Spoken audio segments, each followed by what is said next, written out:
She's a real woman with a real life. She's someone you can relate to. Dawn Newton.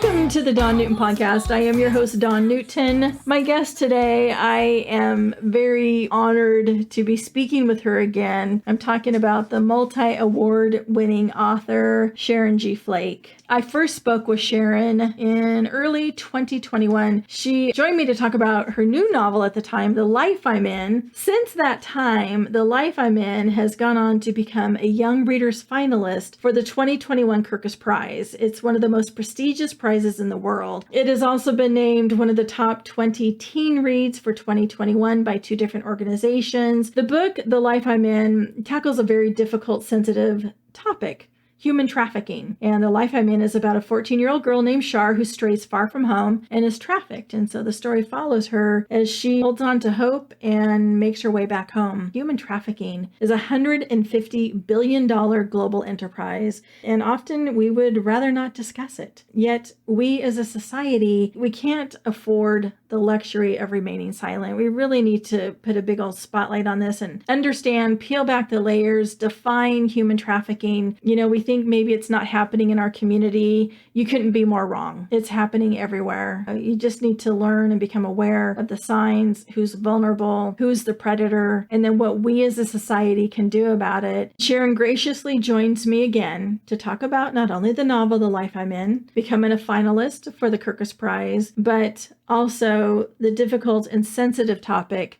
of human trafficking. Sharon G. Flake, it's such a pleasure to talk with you again. First of all, congratulations on becoming a finalist for the 2021 Kirkus Prize Young Readers finalist. What a prestigious award. I mean, that's like one of the richest literary awards in the world, not just in a state, community, United States. This is of the world. What an honor. Of the world. It's a $50,000 prize. I didn't get it, but I was one of 6 finalists, so I was truly honored. They read, I think, 10,000 books Wow. to whittle that thing down. So I felt honored to be one and to have my book also named one of the top 10 books for teens that came out in 21. So it's a nice little ride. I'm pumped. Well, you're not a stranger to awards, that's for sure. Coretta Scott King Honor Award, the NAACP Image Award nominee. I mean, it's your body of work and the awards that you've done, because of the body of work that you've done, that is so meaningful in the content that you provide. I know some of your books, majority of your books are for young adults. When you and I last talked, we were talking about the sister novel to the best-selling The Skin I'm In, and we were talking about The Life I'm In. There was a 20-year gap between those two. But my gosh, I could not put either one down. Well, thank you. I really consider that an honor when I hear people say that, Dawn, especially teenagers, right? Because we hear so much how they don't like to read, but they will read books that they really find captivating. And so I'm excited to hear that. The Skin I'm In was my first novel. It's still my biggest selling novel 20 years later, 23 years later, about a dark-skinned girl that gets picked on because people don't her complexion, how she dresses.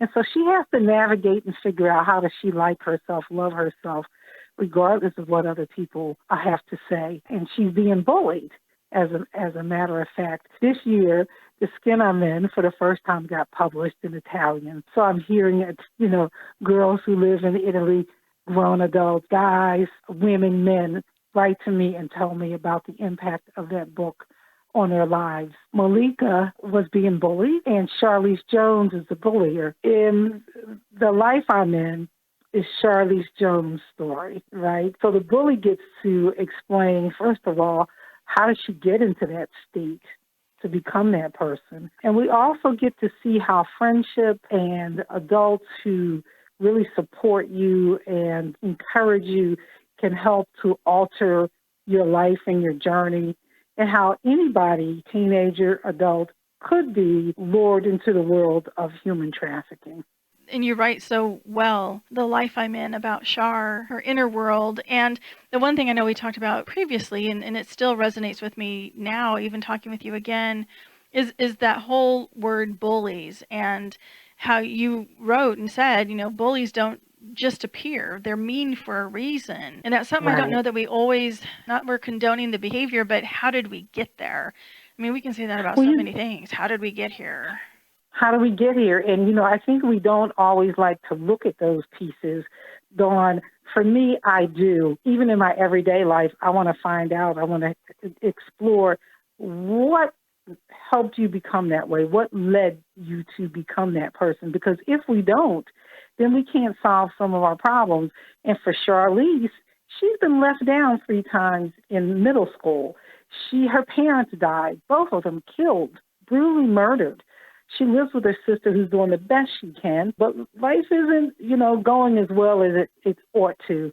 So when you have those cracks in the social fabric of a person's life, many things can happen. Human trafficking, for example, which let's back up and just explain a little bit about what that is, where people using force, coercion, or fraud to engage people in labor and commercial sex for profit. It's a $150 billion business where about 25 million people are pulled into that world. And so many of them are homeless youth. They are Black, and women and girls are disproportionately represented. But people should not be confused. It is a global problem. It happens on farms. It happens in offices. It happens many times with people we know. Right? It's not always a stranger pulling somebody, out of a car and up the road. And just an aside, we should remember that when you are a teen underage, fraud and force and coercion do not have to be used in order for it to be considered human trafficking. Well, the numbers of human trafficking, just doing the research for not only our interview, but January is Human Trafficking Month, Awareness Month. Just the numbers, and it's not just United States, but worldwide. And looking at that, when you do you pull back those layers and do a deep dive in human trafficking, the definition, where we see it, how do we recognize it, who's at risk, the predators, the tactics they use. I mean, it's very eye-opening and very disturbing that it's still as prevalent, if not more prevalent today. It is more prevalent today than it was 10 years ago, 20 years ago. But I think what you also have is more organizations coming together, right, in different communities, in different cities who work with trauma and helping young people sort of gain back their life, or even coming out of that world, coming from out of the covers. You also have police and prosecutors and law enforcement, judges, all trying to come together. It could be better, I will say that, but trying to make it such that it's not just, okay, you're a criminal, we're going to lock you up for engaging in this activity, when you are, right, the victim. These teenagers are the victim. And so having safe harbor laws and different laws where people are trying to get on the books so you can protect children, and also trying to create safety nets so that when people sometimes say, what can I do? When you go to vote, and there are opportunities to vote pro-children, pro-organizations that support children and youth and trafficking, that you also put some dollars behind it, put your vote behind it. That's one of those easier ways we can sort of get in the middle of this and try to make a difference. Sometimes I think we forget as adults that teens are still children. Regardless, they hit 18, that's a legal age. But the life experiences and the maturity and the brain development, there's so much there that I think we as adults forget about, that these kids don't have experiences. Well, you're absolutely right. I'm glad you brought that up, because I do a lot to try to remind people that Charlese Jones is still a kid. We see her coloring. We see her drawing, right? We see her going to the store with the predator. And what is she looking for? She's looking for candy, right?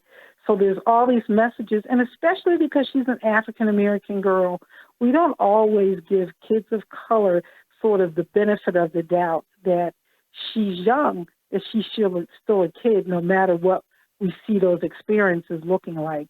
And if we don't say that they're children or they're young adults, then we might be okay with letting them fall through the cracks of society and letting life just sway and push them and pull them in any direction. And so that's why Charlese, really, I wasn't in love with her as the writer in my first book, but I absolutely love her. I have people writing to me saying, oh my God, I was cheering for her. I was supporting her, because we get to see Char open up and become vulnerable for the first time. We get to hear her story. I'm being put out of this house. It's the only house I've known. I was born in this house. Her calling up Malika, right? It took a lot of courage, right, to call up somebody you hadn't talked to in a year or over a year and say, could your mother speak to my sister and maybe convince her not to put me out? And so there begins the story. She's angry at times, but guess what? We have to allow teenagers to be angry sometimes, because life hasn't been easy for her. But what we get to see is, my God, she has all these skills, all these talents. She has the capacity to love deeply and be very, very responsible. So we didn't know all these things about her in the first book. We get to see in The Life I'm In that she isn't just being saved and rescued, but she's participating in her own salvation. And one of the big questions that gets asked also is, where is God in our mess? Sometimes when we're dealing with tough subjects like trafficking, we think there's no room and space to talk about God and moral issues unless we're being judgmental against people, right, who are forced into this way of life. But there's room for that kind of discussion in a book like this, because certainly if you're going through a really hard time and you think your life is at risk, you're going to start asking, a lot of us will, where is God? Why is he letting me down? Why doesn't he show up?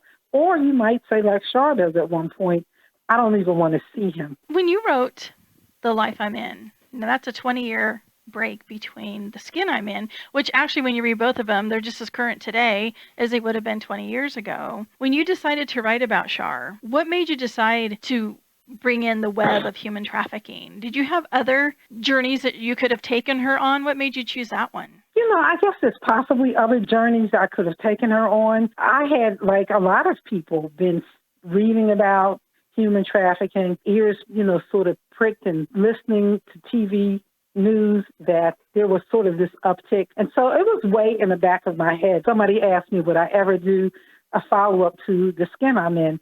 And my first response was no. And it's been no for 20 years. But if I ever did, it will be about Charlese Jones and human trafficking. And I guess that was the moment, because that day I went home and I started writing and I started researching. I started talking to someone who had been trafficked, talking to police officers, digging through State Department records, United Nations records. What is it? How does it happen? How does it show up in the planet? What are people doing about it? Well, and the way that you write the stories, I mean, and just the role that you play in teens' lives. They look at you as the sister, the aunt, the grandmother, the mother that maybe they're missing or they've been looking for all along. And you do that just with your presence and the way that you write. Thank you. I love that you say that. And I've heard this from people before. And these are all sorts of readers, right? They are African American, they're Latinx, they might be gay or trans. They're like in this country, they're not in this country. Recently I heard from a girl who's from Africa and very, very fair, and she was being teased because of bullying.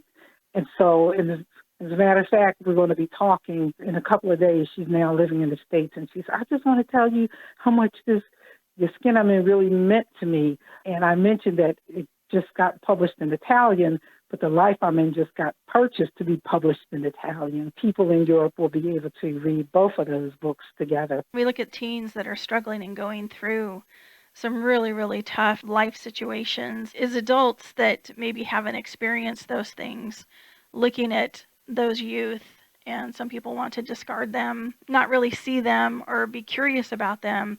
Those kids are just trying to survive. They've been dealt a hand that they had no part in, and they're just doing what they can to survive. And I think sometimes we forget about that.